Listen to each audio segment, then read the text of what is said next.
নমস্কার, সাফনাভিক নিউজ নেটওয়ার্কে স্বাগত।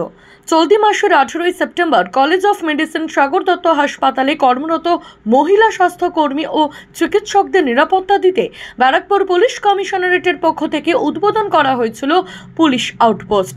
4 দিন পর নিরাপত্তা দিতে এখনও হাসপাতালে দেখা নেই পুলিশের, বন্ধ আউটপোস্টের দরজা।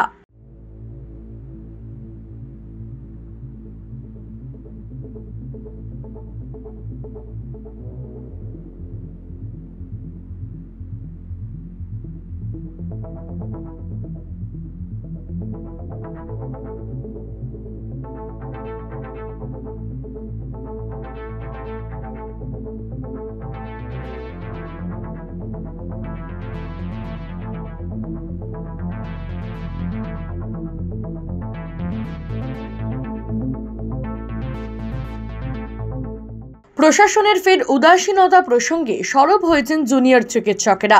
তাদের দাবি, পুলিশ আউটপোস্ট চালু ও সিসিটিভি ক্যামেরা অবিলম্বে বসাতে হবে। কেন হচ্ছে না বুঝতে পারা যাচ্ছে না।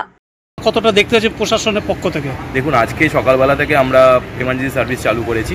আমরা নেক্সট 2-3 দিনে এটা আমরা খুব ডিটেলে অবজার্ভ করব এবং এই জিনিসগুলো নিয়ে আমাদের মেন এই মুহূর্তে উৎকণ্ঠা বা আমাদের এই মুহূর্তে যে চিন্তাভাবনা, এই সব বিষয়গুলো নিয়ে আমরা দেখবো। সেখানে পুলিশ আউটপোস্ট বা বেসিক সিসিটিভি বা আমাদের যে ডিউটি রুমগুলো বা যে কলেজের ভেতরকার সিকিউরিটি, সেটা কতটা হলো। এবং তার পাশাপাশি একটা জিনিস বারবার বলার চেষ্টা করছি যে কলেজের ভেতরে যে বিভিন্ন রকম দুর্নীতিমূলক কমিটি যেগুলো ছিল বা যে থ্রেড কালচার ছিল বা এক্সাম দুর্নীতি এবং অন্যান্য আর্থিক দুর্নীতির যে জায়গাগুলো ছিল, সেগুলোকে নির্মূল করতে হবে। সেই সব কমিটিগুলো ভেঙে নতুন করে একটা টাস্ক ফোর্স গঠন করতে হবে এবং তার পাশাপাশি ইউজি লেভেলে আলাদা স্টুডেন্ট বডি এবং পিজি লেভেলে রেসিডেন্ট ডক্টর অ্যাসোসিয়েশন, এই দুটোকে খুব তাড়াতাড়ি যাতে একটা করে দেওয়া যায় কলেজ কর্তৃপক্ষের তরফ থেকে, সেটা আমরা সেই দাবি রাখছি।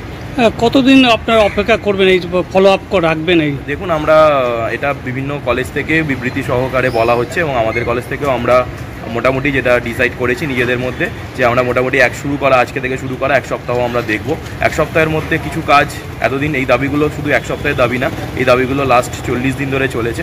তো 1 সপ্তাহ আমরা দেখব যে আমাদের আশানুরূপ যদি সেই দাবিগুলো কোনো অংশেই পূরণ না হয়, তাহলে কিন্তু আমরা আবার সিজওয়ার্কে ফিরতে বাধ্য হব। আমরা যেরকম লোকের সাথে কানেক্ট করছি, অভয় ক্লিনিক, হেলথ রিলিফ ক্যাম্প বা বিভিন্ন বন্যা কবলিত এলাকায় ক্যাম্প, সেগুলো আমরা করব। কিন্তু আমাদের এই কাজের জায়গাটায় ফেরার জন্য সরকারের তরফ থেকে সদিচ্ছা দেখাতে হবে। আমরা সদিচ্ছা দেখাতে সবসময় প্রস্তুত। উল্লেখ্য, আন্দোলনরত জুনিয়র চিকিৎসকদের স্বাস্থ্য ভবন অভিযানে 5 দফা দাবির মধ্যে একটি দাবি ছিল সমস্ত হাসপাতালে নিরাপত্তা সুনিশ্চিত করা, ভয়মুক্ত পরিবেশ গড়ে তোলা।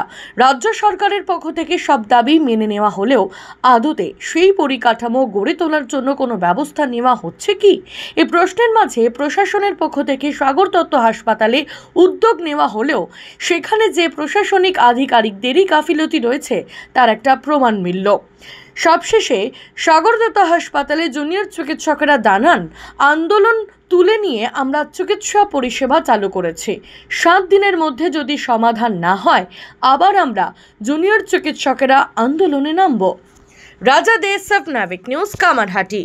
সমস্ত খবরের আপডেট পেতে লাইক করে সাবস্ক্রাইব করুন সাফনাভিক নিউজ।